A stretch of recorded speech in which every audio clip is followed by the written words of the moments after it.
Hello friends, ఈరోజు ఈ వీడియోలో నీట్ యూజీ 2026 ఎగ్జామినేషన్కు సంబంధించి already registration, application filling and fee payment process complete అయిపోయింది.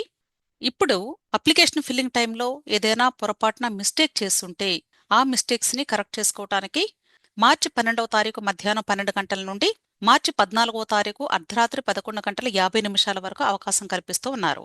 కాబట్టి ఎవరైనా సరే మీరు అప్లికేషన్ ఫిల్లింగ్ సబ్మిట్ చేసినప్పుడు ఆల్రెడీ ఒక ప్రివ్యూ కాపీ ప్రింట్అవుట్ తీసుకొని ఉంటారు.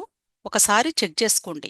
స్పెల్లింగ్ మిస్టేక్స్, న్యూమరికల్ వాల్యూస్, ఏదైనా సరే ఇన్ఫర్మేషన్ కానీ అక్కడ మిస్టేక్ ఉందో లేదో చెక్ చేసుకొని, ఒకవేళ మిస్టేక్ ఉంటే అవి ఇప్పుడు ఎడిట్ చేసుకునే అవకాశం ఉంటే అవి ఎనేబుల్ అవుతాయి. వాటిని మాత్రమే మీరు ఎడిట్ చేసుకోండి. అంతేకాని అన్నీ కరెక్ట్గా ఉన్న వాళ్ళు మరలా ఒకసారి అనవసరంగా చేంజెస్ చేసి మరలా మీరు మోడిఫై చేయవద్దు.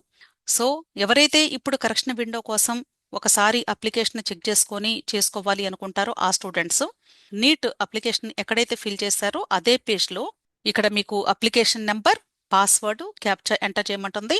ఈ డీటెయిల్స్ ఎంటర్ చేసి లాగిన్ అయ్యి అప్లికేషన్ ఫిల్లింగ్లోకి ఎంటర్ అవుతారు. అక్కడ ఏ మోడిఫికేషన్స్ చేసుకోవాలో జాగ్రత్తగా చెక్ చేసుకొని మోడిఫై చేసుకోండి.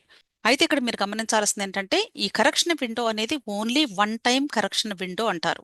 అంటే మీరు ఏ చేంజెస్ చేయాలో అన్ని కలిపి ఒకేసారి చేసుకొని ఫైనల్ సబ్మిట్ చేయాలి. అంతేకాని ఒక మోడిఫికేషన్ చేసిన తర్వాత సబ్మిట్ చేసి మరలా ఇంకొకసారి ఇంకొక మిస్టేక్ కనిపించింది అని రెండోసారి మోడిఫై చేసి సబ్మిట్ చేయాలి అంటే కుదరదు.